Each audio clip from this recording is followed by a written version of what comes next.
ফ্যাসিবাদের দোসররা এখনো রাষ্ট্রযন্ত্রের রন্ধ্রে রন্ধ্রে ঘাপটি মেরে বসে আছে। এজন্য সংস্কার কাজে বেশি সময় নেওয়া যাবে না বলে মন্তব্য করেছেন বাংলাদেশ জামায়াতে ইসলামের সেক্রেটারি জেনারেল মিয়া গোলাম পরোয়ার। তিনি বলেন, এইসব সংস্কারে দীর্ঘ সময় নিলে আবার ওই খুনের মাস্টার মাইন্ড ও ষড়যন্ত্রকারীরা সময় পেয়ে যাবে। তারা অরাজকতা ও নৈরাজ্য করবে। 5 আগস্টের পরও বিভিন্নভাবে অন্তর্বর্তী সরকারকে বেকায়দায় ফেলতে একের পর এক চেষ্টা করে যাচ্ছে ফ্যাসিস্টরা। তাদের সেই সুযোগ দেয়া যাবে না। শনিবার মানিকগঞ্জ সরকারি বালক উচ্চ বিদ্যালয়ের মাঠ প্রাঙ্গণে জামায়াতে ইসলামের কর্মী সম্মেলনে এসব কথা বলেন তিনি। তিনি আরো বলেন, 5 আগস্টে শেখ হাসিনা এদেশ থেকে পালিয়ে নানা ধরনের ষড়যন্ত্রে লিপ্ত হচ্ছেন। তিনি এখন যেখানে আছেন সেটি ষড়যন্ত্রকারীদের জায়গা। তিনি দেশ থেকে চলে যাওয়ার পর এ দেশের তার লুকিয়ে থাকা দোসররা অনেক ধরনের ষড়যন্ত্রে লিপ্ত হয়েছেন, যেমন আনসার বাহিনীর আন্দোলন, বিচারপতিদের গোপন মিটিং ও বিদেশি সরকার গঠন সহ নানা ধরনের ষড়যন্ত্রে লিপ্ত হয়েছেন তারা। কাজেই আমাদের সকলকে সতর্ক থাকতে হবে। আওয়ামী লীগের মুখে গণতন্ত্র মানায় না, গণতন্ত্রকে হত্যা করেছে তারা। এই দেশে যিনি বর্তমানে ক্ষমতায় আছেন তিনি ছাত্রদের ডাকে এসে ক্ষমতায় বসেছেন। তিনি সারা বিশ্বের স্বনামধন্য ব্যক্তি ডক্টর ইউনূস সাহেব।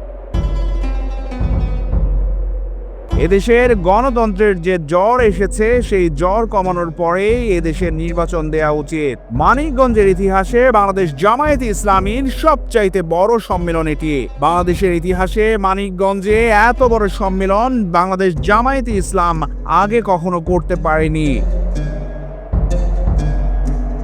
এ সময় মানিকগঞ্জ জেলা জামায়াতের আমির হাফেজ মাওলানা মোহাম্মদ কামরুল ইসলামের সভাপতিত্বে প্রধান অতিথি হিসেবে উপস্থিত ছিলেন সাবেক সংসদ সদস্য ও বাংলাদেশ জামায়াতে ইসলামীর জেনারেল সেক্রেটারি অধ্যাপক মিয়া গোলাম পরোয়ার। একজন এমপি ছিলাম, আমি সংসদ সদস্য নির্বাচনে আমি আমার ভোট কেন্দ্রে গিয়ে ভোট দিতে পারিনি। অস্ত্রসিক্ত হতে হয়, কোনো জবাব নেই। গুলি করেছে, মাথায় মগজটা বেরিয়ে গেছে। পরিবারে আয়ের কোনো লোক নেই, বিশ্ববিদ্যালয়ের ছাত্র, রিক্সা চালাতো। নিষ্ঠুর সব বর্বরতম ঘটনা এই জুলাই আগস্টের বিপ্লবের সময় ঘটেছে। যারা এত নিষ্ঠুর, এত বর্বর, যারা গণতন্ত্র হত্যা করেছে, মানুষ হত্যা করেছে, খুন করে লাশ পুড়িয়ে ছাই করেছে, দেশের মানুষকে হেলিকপ্টারে দাঁড়িয়ে গুলি করেছে, তাদেরকে দেশের মানুষ রাজনীতি করতে দেবে কিনা সেই মানুষ সিদ্ধান্ত গ্রহণ করবে। চিফ অ্যাডভাইজার বলেছেন, ভারতের সমস্ত মিডিয়া, বিদেশি পত্রপত্রিকা এডিটোরিয়াল, পোস্ট এডিটোরিয়াল লিখে বলেছে, যে শিবির জামাতকে সাম্প্রদায়িক বলা হতো, কমনাল বলা হতো, তারাই তো লাঠি হাতে মন্দির পাহারা দিয়ে প্রমাণ করেছে যে না, তারা সাম্প্রদায়িক সম্প্রীতির পথে আছে। বিশেষ অতিথিদের মধ্যে উপস্থিত ছিলেন বাংলাদেশ জামায়াতে ইসলামী কেন্দ্রীয় নির্বাহী পরিষদ সদস্য অধ্যক্ষ মোহাম্মদ ইজ্জত আলী, ঢাকা উত্তর অঞ্চল টিম সদস্য মাওলানা মোহাম্মদ দেলোয়ার হোসেন, বাংলাদেশ ইসলামী ছাত্র শিবিরের সাবেক কেন্দ্রীয় সভাপতি মোহাম্মদ জাহিদুর রহমান সহ জামায়াতে ইসলামীর বিভিন্ন নেতৃবৃন্দ ও কর্মীরা উপস্থিত ছিলেন। স্বাধীনতা টিভি বাংলা, মানিকগঞ্জ।